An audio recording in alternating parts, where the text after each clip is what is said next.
Presentamos 24 Noche.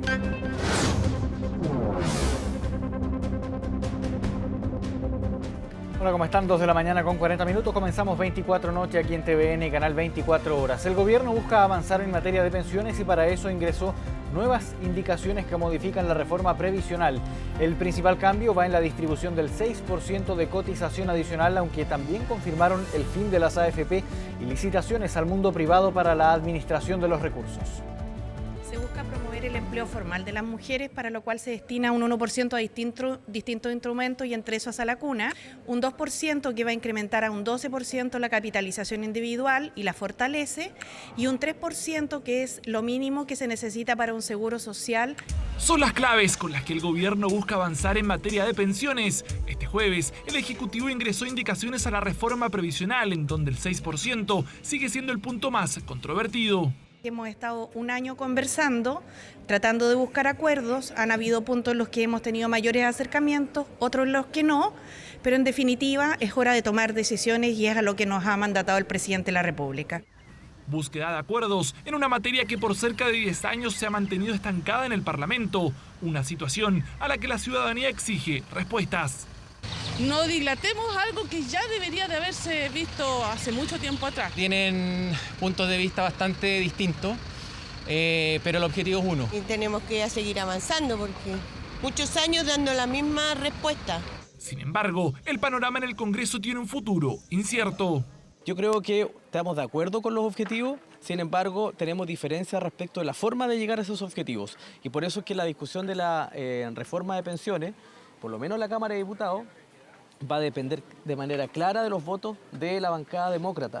Nosotros tenemos un debate de fondo respecto a si las pensiones suben hoy día o suben en 30 años. El debate de fondo tiene que ser zanjado prontamente porque nuestros adultos mayores no se pueden seguir muriendo esperando que sus pensiones de miseria suban. División que también manifiestan desde la UDI, en donde plantean avanzar en materia de pensiones, pero solo en donde hay acuerdos comunes, como lo sería el aumento del 2% en capitalización individual y el 1% para fortalecer el empleo y formalidad de las mujeres. Dejemos las cosas donde no hay acuerdo. Estoy pensando ciertamente en llevar 3 puntos a un sistema de reparto para que el próximo Parlamento eventualmente decida, el próximo gobierno decida hacia dónde se van esos 3 puntos adicionales, pero por mientras avancemos. Si es que nosotros estamos pensando en mejorar las actuales jubilaciones, tiene que haber seguro social. De lo contrario, si no hay solidaridad, no vamos a poder mejorar las pensiones ni ahora, ni en 5, ni en 10 años más, si es que queremos, ¿no es cierto?, centrarlo en la capitalización individual. Pero la nueva distribución del 6% no fue la única indicación que ingresó el Ejecutivo. En horas de la tarde de este jueves, la ministra del Trabajo confirmó que el proyecto contempla el fin de las AFP y que se dividirá la industria en 2 espacios como se planteó originalmente en el proyecto, incluyendo una licitación para privados respecto a la administración de recursos. Pero en la parte de la administración de las cuentas, ¿cierto? A nosotros nos interesaba como gobierno que estuviera el Instituto de Previsión Social, pero desde la oposición también manifestaron que les parecía bien seguir un modelo donde hubiese participación privada. Una discusión y votación que desde el gobierno esperan se retome a contar del 2 de enero, día en donde volverá la labor parlamentaria con el objetivo de despachar el proyecto de la Cámara de Diputadas y Diputados antes de febrero. El presidente Gabriel Boric presentó los ejes de la nueva ley de pesca, una iniciativa que pretende reemplazar la cuestionada normativa vigente conocida como Ley Longueira. La idea recibió fuertes críticas por parte de los pesqueros industriales, pero ¿cuáles son los cambios que se proponen? Aquí les vamos a contar.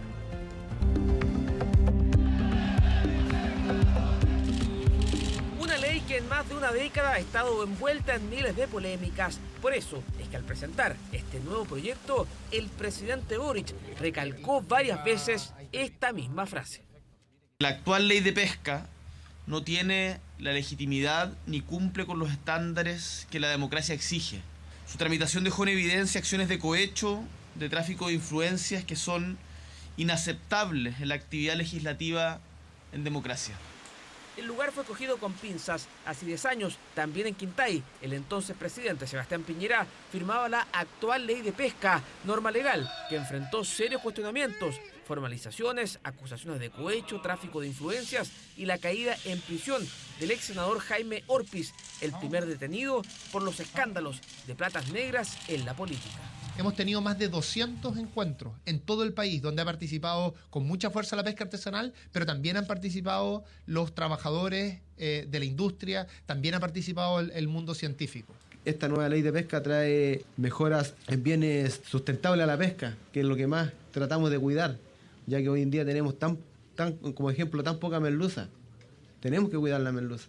Hay otros recursos más que también están desapareciendo. Y por ello es que se propone una redistribución de las actuales cuotas. Si hoy solo el 15% del recurso destinado a la industria se licita, esa cifra sube al 50%. Además, la fijación de cuotas por criterios históricos pasa del actual 85 a 50%. Y por último, todas las licencias de pesca bajan de los actuales 20 años a 10.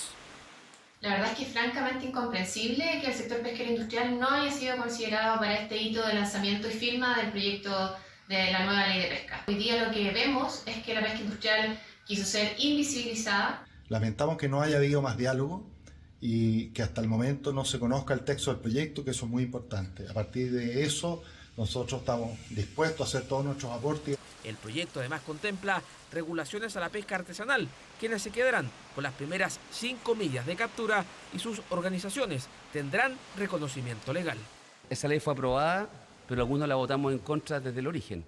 Y no por el tema de corrupción que se descubrieron después, es porque era una pésima ley que daba permisos de pesca ad eternum, al infinito. Y creo que nos va a permitir legitimar a un sector que hoy día está fuertemente cuestionado producto de lo que conocimos. Se habla de una ley espuria, de que en su origen tendría problemas, y fíjense que el mismo discurso que sostenía la izquierda respecto, por ejemplo, de la Constitución vigente. Y miren los resultados que los tuvieron el fin de semana defendiendo su aplicación, su vigencia.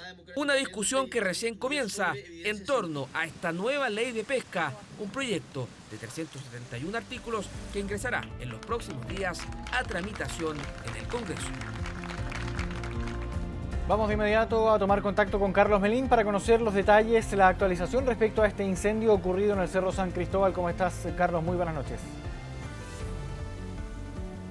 Hola, ¿qué tal, Marco? Muy buenas noches. Claro, un incendio que consumió 5 hectáreas. Ese es el balance que por lo menos entregó la autoridad durante horas de la noche por este incendio que comenzó cerca de las 21 horas y que por supuesto alertó a los vecinos, principalmente del lado de Recoleta, que vieron cómo comenzaron a consumirse por lo menos 3 focos. Eso es lo que en un momento determinado comenzó a incendiarse en vegetación del Cerro San Cristóbal, y es por eso que incluso se presume que podría tratarse de un incendio forestal intencional.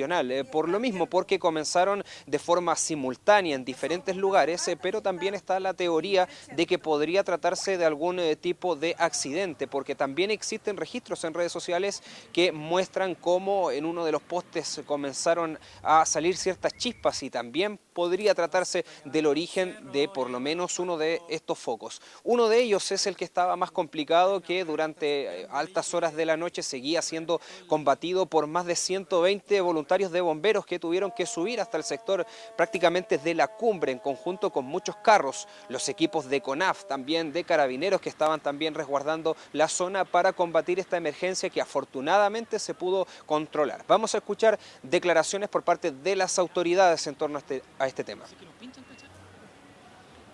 O sea, nosotros estábamos en el área de la piscina de la Tupahue y estábamos nosotros todos, y de la nada escuchamos varios como fuegos artificiales. Escucharon varios y así como no sé. Y nosotros nos llamó la atención, pensamos que venía de afuera, pero de la nada sí empezamos a ver humo y empezaron al tiro a llegar los bomberos. Y nos decían que evacuáramos, entonces empezamos a bajar a pie porque venían así mucha gente. Todavía es muy pronto para dar un resultado final, hay una investigación que va a tener que dar curso, por lo tanto, por ahora no se pueden dar declaraciones respecto a las causas de este incendio, sin embargo, se van a tomar todas las medidas para determinar que en caso de que fuera provocado se lleven las sanciones correspondientes. Las primeras medidas que se han tomado efectivamente es poder resguardar tanto a los funcionarios del parque, las viviendas colindantes y a los animales que están en el zoológico. Al momento no tenemos lesionados, no hay vivienda, no hay infraestructura crítica afectada y el zoológico tampoco, eso en términos generales. El combate va a durar su buen rato todavía. Claro, porque una de las principales preocupaciones también era el zoológico metropolitano, el que por fortuna no se vio afectado, a pesar de que en algún momento las llamas se veían bastante cerca. Todavía a esta hora de la madrugada existen equipos de CONAF nocturno que están ahí en el Cerro San Cristóbal para poder prevenir, por ejemplo, una reactivación en alguno de estos focos en el incendio del Cerro San Cristóbal. Desde el zoológico metropolitano también indicaron que por las redes sociales van a comunicar si es que van a abrir durante este día viernes para las familias que se acerquen a ese lugar, a tener ojo con eso. Es parte entonces de la actualización de la información de este incendio forestal ahí en el Cerro San Cristóbal, que por supuesto llamó la atención y mantuvo preocupados a los vecinos de Santiago y sobre todo de Recoleta, Marco. Sin duda, Carlos, gracias por este contacto, que estés bien. Buenas noches. Vamos a cambiar completamente de tema. El ministro de Hacienda, Mario Marcel, dio a conocer el esperado informe final del pacto fiscal. Marcel detalló los ejes del pacto que apuntan a mejores cifras de crecimiento, inversión y productividad. Además, se apunta a mejorar la calidad del gasto público y enfocarse en las prioridades de la ciudadanía, tales como pensiones, salud y seguridad. El ministro de Hacienda dijo que los primeros 3 proyectos de ley se van a presentar durante el mes de enero, mientras que hay otros 3 también que van a ser presentados durante el mes de marzo de 2024. Digamos, acá la estrategia en general es tratar de producir la mayor cantidad de propuestas que conciten el apoyo de distintos sectores. Sabemos que en el caso tributario es más difícil, por eso le dimos ese carácter diferenciado. No le pedimos a los integrantes de la mesa que concordaran una reforma del impuesto a la renta. Sabemos que hay distintas visiones y además sabemos que tenemos algo más de tiempo para trabajar en esas propuestas. El rol que asumió en la última campaña y el llamado a la unidad y los acuerdos que levantó durante la jornada de este jueves han provocado una serie de especulaciones en torno a la figura de la expresidenta Michelle Bachelet. Habla en modo candidata, es lo que se dice desde la oposición, y no son pocos en la centroizquierda que apuestan por una posible aventura presidencial.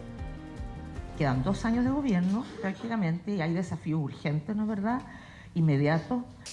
Desafíos para la moneda, también para el mundo político. Nueva reflexión de la exmandataria que como rostro clave del triunfo del en contra levanta especulaciones. ¿Y ahora qué? Fue el nombre del encuentro en donde Michelle Bachelet, flanqueada por el oficialismo, extendió una invitación que para muchos confirma que su rol de líder de coalición está más vigente que nunca. Necesitamos un acuerdo de cara a las necesidades ciudadanas. De lo contrario, seguiremos incubando la frustración con la democracia y viviendo un status quo que no va a beneficiar a nadie. Y yo creo que necesitamos que todos rememos por un mismo lado. Eso es lo que la ciudadanía espera de nosotros. Y eso es lo que también nos ha dicho con los 2 rechazos a las propuestas constitucionales. Invitación de la expresidenta en víspera de Navidad. Tras el plebiscito dijo hay que buscar acuerdos en pensiones, economía y seguridad. Protagonismo que generó comentarios y lecturas que miran a la moneda según la oposición. El espíritu navideño nos trajo un regalo adicional, pues Bachelet en modo candidata. Yo creo que la palabra acuerdo ha sido demasiado manoseada en el último tiempo. Yo lo que procuraría es que construyamos en base a lo que hay consenso técnico que funciona. Creo que no es el espíritu navideño, porque los sarcasmos están buenos para otros momentos. Hoy día, más que estar preocupados de si la presidenta Bachelet es o no, o va a ser candidata, deberíamos preocuparnos de los verdaderos problemas que tenemos como país. No está en modo candidata, dice la líder de su partido, aunque en la centroizquierda sí hay voces que invitan a no descartar esa idea. Creo que Soa Bachelet es una opción real como candidata presidencial. Creo que uno de los grandes méritos que tuvo la expresidenta Bachelet es que logró unar voluntades de chilenos. Si que se logra el apoyo de un amplio espectro político, claramente la expresidenta Michelle Bachelet sería aún una buena alternativa para enfrentar la próxima elección presidencial. Bachelet ha dicho que en sus planes futuros no está la moneda, pero su opción cobra fuerza para quienes ven que en la derecha ya existe despliegue distinto al sector oficialista, en donde no abundan los rostros presidenciales. En época navideña, los deseos del gobierno y en momentos que piden acuerdos para sacar adelante las reformas, el Ejecutivo insiste en un deseo. La magia la construimos entre todos. Para que cumplir los sueños necesitamos más que una persona que haga un deseo. Que los acuerdos en el mundo político se hagan pensando en el país y no en peleas mezquinas. Deseo que apunta al Congreso para sacar adelante iniciativas que involucran pensiones, salud y la agenda en seguridad. Bienvenido a los acuerdos, una medida que tratan sobre algo bueno para Chile. Que la oposición haga política y esté dispuesta a hablar y llegar a puntos de acuerdo justamente en materias tan relevantes como son las pensiones. Acuerdos que se construyen con la unidad oficialista, dijo Bachelet, quien entregó recetas para rearticular a la izquierda, sector que ha recibido un impulso tras el triunfo del domingo y que sigue viendo en la exmandataria una figura capaz de aglutinar y liderar al oficialismo en el próximo periodo presidencial. Avanzamos nuevamente a otras informaciones. Nos trasladamos hasta la región de Valparaíso. Con 5 fallecidos terminó un violento accidente en Santo Domingo. La tragedia fue provocada por delincuentes que escapaban de carabineros en un auto robado y que chocó frente a un colectivo. Ambos vehículos se incendiaron y provocaron también un incendio forestal. Jan Giachetti nos va a contar los detalles. Jan, ¿cómo estás? Hola, buenas noches, Marco. Nos mantenemos en la comuna de Santo Domingo debido a este accidente vehicular que deja 5 personas fallecidas, 4 en el lugar, 2 eran delincuentes, de hecho venían escapando en un vehículo que habían robado en la región de O'Higgins, en la comuna de Navidad, y ahí justamente cuando estaban escapando por la ruta G80I es que colisionan frontalmente con un taxi colectivo que estaba siendo utilizado por pasajeros para trasladarse por la comuna de Santo Domingo y terminan falleciendo en su interior 2 mujeres y un hombre. Esto provocó además que los vehículos se incendiaran y un incendio forestal que además consumió 1 hectárea de bosque y también pastizales, a lo que debió atender rápidamente bomberos para además intentar rescatar a las víctimas que lamentablemente no pudieron escapar producto de este choque bastante grave. ¿Qué es lo que se sabe sobre este robo que ocurre en la región de O'Higgins? Es que 2 delincuentes que todavía no han podido ser identificados producto del estado en que quedaron luego de este incendio.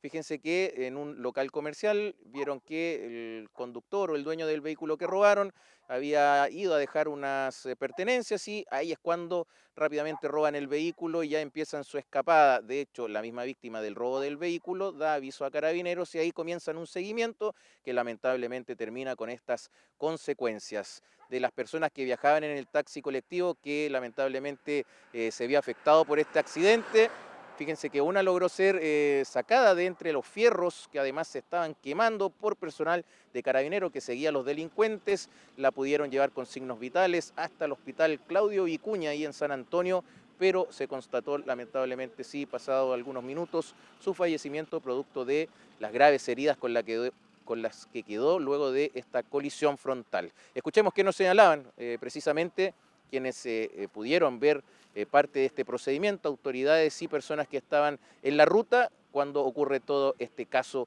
que está siendo investigado, por supuesto.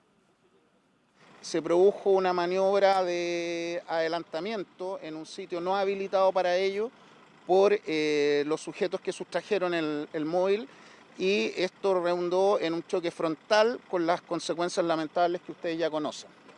El móvil sustraído iba con 2 sujetos y en el otro, que era un taxi colectivo, se desplazaban 3 personas. Bien, Marco, nosotros seguiremos muy atentos a si logran o no identificar a las personas que fallecen en este accidente de tránsito en la comuna de Santo Domingo, tanto los delincuentes, que aún no se ha podido saber si mantenían más antecedentes previos a este hecho, y también a las víctimas. Lamentablemente no han podido ser avisados ningún grupo familiar de estos fallecimientos, ya que no han podido ser identificados. Buenas noches. Buenas noches, Jan Giachetti. Quedamos atentos a más antecedentes. Que estés bien. Buenas noches. 2 de la mañana con 59 minutos. Vamos a una pausa en 24 Noche y ya volvemos con más noticias. 24 Noche.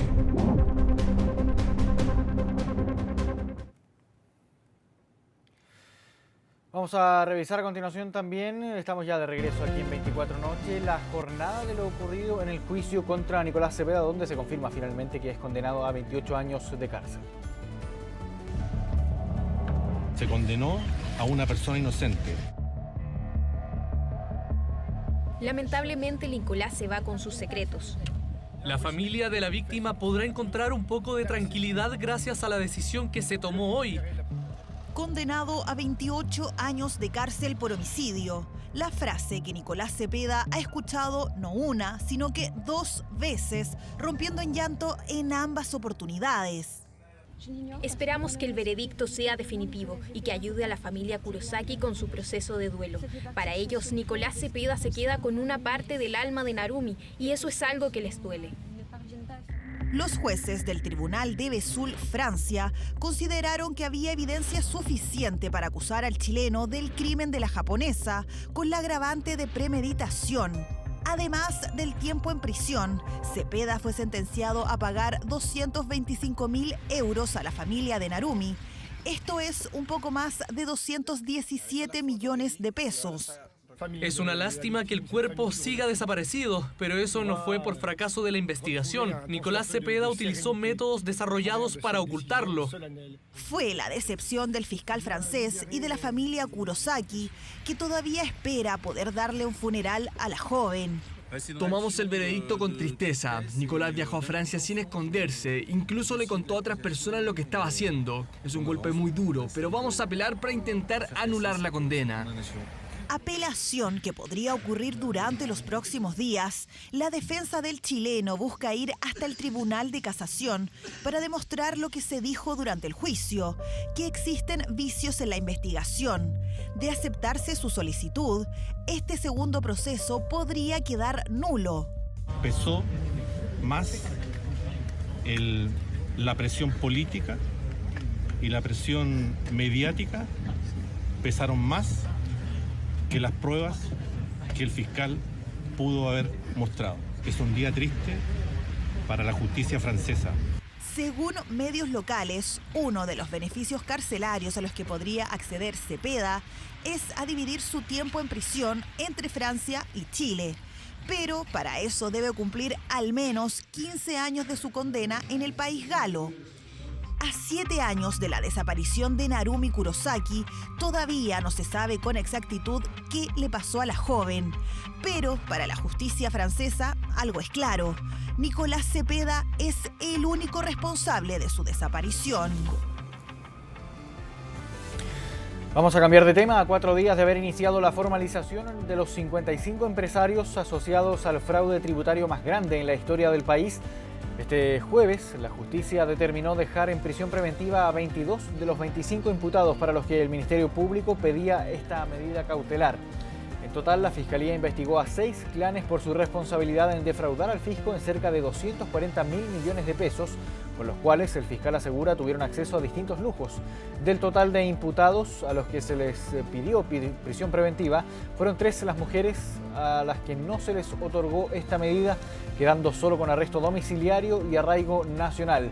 Las formalizaciones para el resto de los imputados, para los que se pide también medidas cautelares menores, van a continuar durante la jornada de hoy viernes. Nosotros discrepamos de la resolución del tribunal. Efectivamente, ellas eran representantes legales de las sociedades que gestionaban junto al imputado que quedó en prisión preventiva, y considerando que discrepamos en esa parte de la resolución del primer juzgado de garantía, es que apelamos verbalmente y en definitiva esperamos que la Ilustrísima Corte de Apelaciones de Santiago nos dé la razón y revoque la resolución y decrete la prisión preventiva de ella. Ponga atención a lo siguiente: entre marzo y junio del próximo año, Chile vivirá un nuevo censo de población y vivienda. En el INE buscan censistas y coordinadores, más de 32.000 puestos de trabajo que se van a abrir para esas fechas. ¿Cuáles son los requisitos? Aquí les vamos a contar. ¿Sabían que el próximo año hay censo en Chile? No tenía ni idea. No. Sí, creo que es importante. El primer censo oficial fue en 1835 y su utilidad no ha hecho más que perpetuarlos en el tiempo. Saber cuántos somos, dónde y cómo vivimos es importante. Al disponer de información, nosotros somos capaces de determinar las necesidades que hay en infraestructura, en necesidades básicas, en necesidades sociales, que pueden ser cubiertas a través de políticas públicas. ¿Cómo lo hacen en su casa? Se recibe, se atiende y los censan y no hay problema. Trabajé cuando era más joven. La gente igual te ofrecía desayuno, te daba fruta, era distinta la atención. En 2017 éramos 17.574.003 personas. En 6 años quizás la cifra cambió. Por eso en 2024 Chile vivirá un nuevo censo de población y vivienda. Ya no será en un día, sino entre los meses de marzo a junio.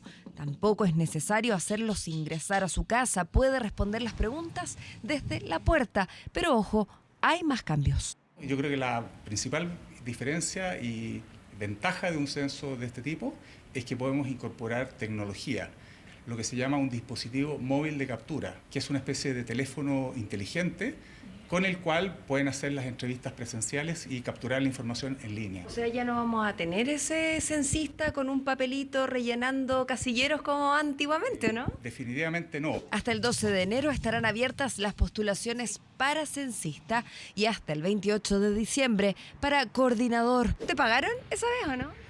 Pucha, yo creo que unos 40.000 pesos habrá sido. ¿Cuál es la remuneración ahora? 890.000 pesos brutos para coordinadores entre febrero y junio. Podrán acceder a un bono de 120.000 pesos al final si se mantienen en el cargo todo el proceso. 750.000 pesos brutos para los censistas. También con opción de bono por los mismos 120.000 pesos.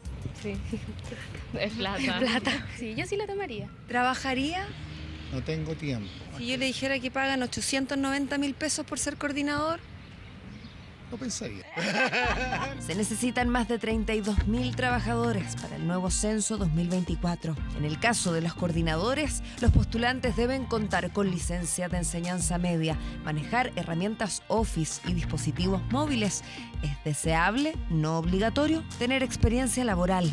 Los censistas deben tener 18 años o más. No se exige experiencia laboral, pero sí manejo de dispositivos móviles. Habrá más y mejor coordinación con las policías durante todo el censo 2024. Pero para el INE, la clave de un proceso seguro está en que la ciudadanía se informe. Tengan el espíritu de contribuir a una causa muy noble, que es obtener información que vaya en directo beneficio de todos los habitantes del país. Un llamado a postulantes, pero también a todos los hogares, a abrir su puerta y colaborar con un nuevo proceso necesario para saber cómo enfrentar los próximos años a nivel país. 3 de la mañana con 12 minutos, hacemos una nueva pausa en 24 noches. Siga con nosotros, ya volvemos.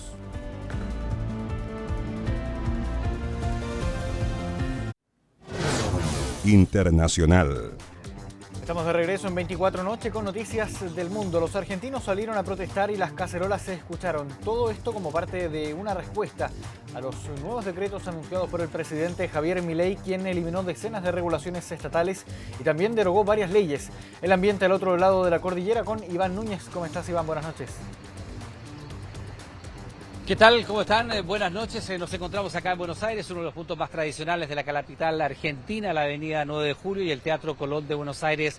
De fondo son horas cruciales las que se están viviendo en este país a propósito de la firma del decreto de necesidad y urgencia del presidente Javier Milei, que en la práctica lo que hace es dejar obsoletas cerca de 300 leyes en este país. Una medida que estaba incorporada ya en la Constitución del año 94 y que se ha reglamentado a partir del año 2006.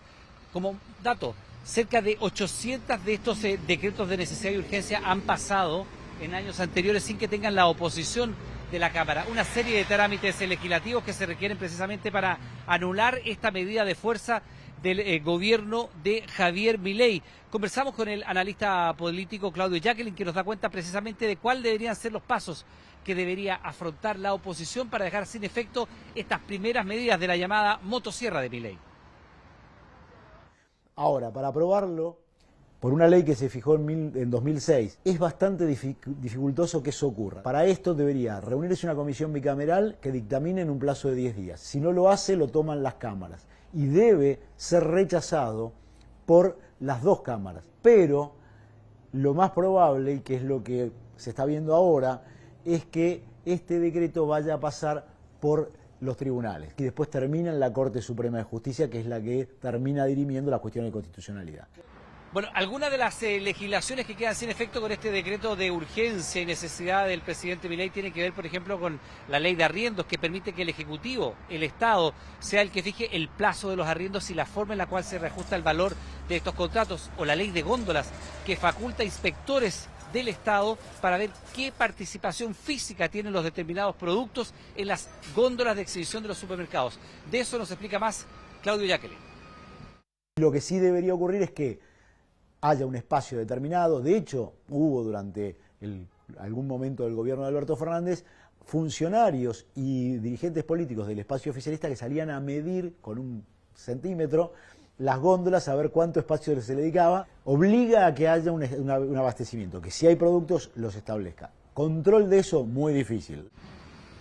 Uno de los riesgos que ven los analistas precisamente en este verdadero paquete de shock que dio a conocer ayer a las 21 horas el presidente Milei tiene que ver con qué pasa con la clase media en Argentina. El riesgo de que ese segmento tan importante de la sociedad trasandina también pase a engrosar los bolsones de pobreza. Recordemos que el índice de pobreza en este país supera el 44%, mientras que la parte de la población que está en niveles de indigencia llega casi al 10%. Economistas nos dan cuenta precisamente de este factor de riesgo en las medidas de Milei.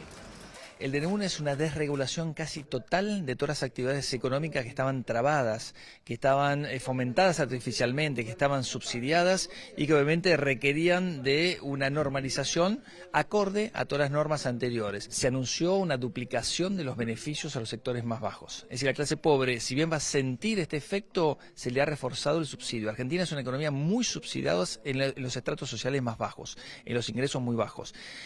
Mi temor es que la clase media y media baja empieza a ser clase baja. Es decir, donde la canasta básica de alimentos no pueda llegar ni siquiera a completarse para una familia tipo de 4 personas. En las próximas horas debería ya haber una respuesta de parte de los sindicatos en Argentina frente a estas medidas. Una de ellas tiene que ver con qué tipo de movilización se va a llevar adelante. Recordemos que la ministra Bullrich ha señalado que el que corta la calle no cobra. Es una de las medidas dispuestas por el Ejecutivo, que ha aplicado esta verdadera motosierra, este plan de electroshock para reactivar la economía en Argentina y que ha convulsionado al país en las últimas horas. Esto es lo que pasa acá en Buenos Aires, capital de Argentina. Volvemos con ustedes a Santiago. Gracias, Iván. Buenas noches. Seguimos revisando noticias del mundo. Fue a las 3 de la tarde y en pleno centro de la ciudad de Praga cuando un atacante abrió fuego en una histórica universidad de República Checa, dejando un saldo de al menos 14 personas fallecidas y más de una veintena de heridos. El autor era estudiante de este recinto. De repente había estudiantes y profesores corriendo para salir del edificio. Me gritaban que corriera y yo simplemente estaba ahí, parado.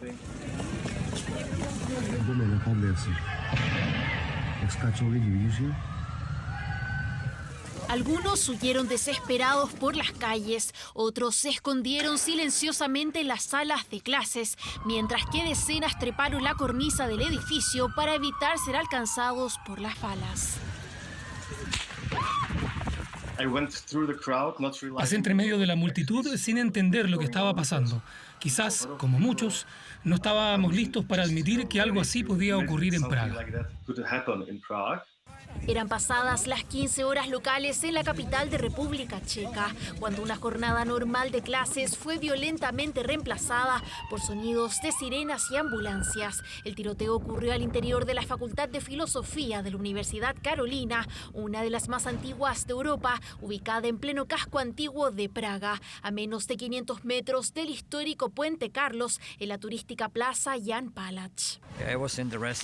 Estaba en mi restaurante que está a unos cientos de metros de la escena. Los de las fuerzas especiales me dijeron que el ataque era en la facultad, lo cual fue aún peor porque mi hija estaba allí. Los relatos son crudos. Este locatario cuenta que entonces se puso su chaleco antibalas y comenzó a llamarla. Me comuniqué con ella por mensajes, le daba instrucciones cortas, como no estar junto a las ventanas, recostarse, bloquear la puerta mientras escuchaba más disparos.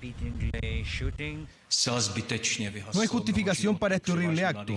Como muchos de ustedes, siento una profunda tristeza y disgusto ante esta violencia brutal y sin sentido.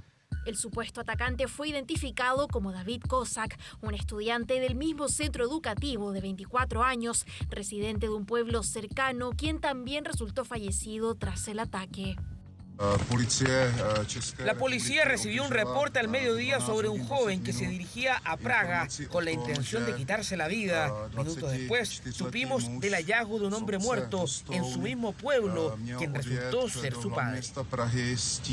Las autoridades ahora estudian la teoría de que el joven, sin antecedentes penales, esté también detrás del asesinato de otras 2 personas fallecidas la semana pasada. Un hecho que ha conmocionado a un país y el mundo, y donde la de este jueves ya se posiciona como la peor matanza de la historia moderna de República Checa y como el ataque más mortífero contra un centro educativo a nivel global durante este 2023. 3 de la mañana con 25 minutos. Llegamos al final de esta edición de 24 Noche. Agradecemos que se hayan informado junto a nosotros y los invitamos como siempre que sigan en TVN, Canal 24 Horas y todas sus plataformas. Que estén bien, muy buenas noches. Hemos presentado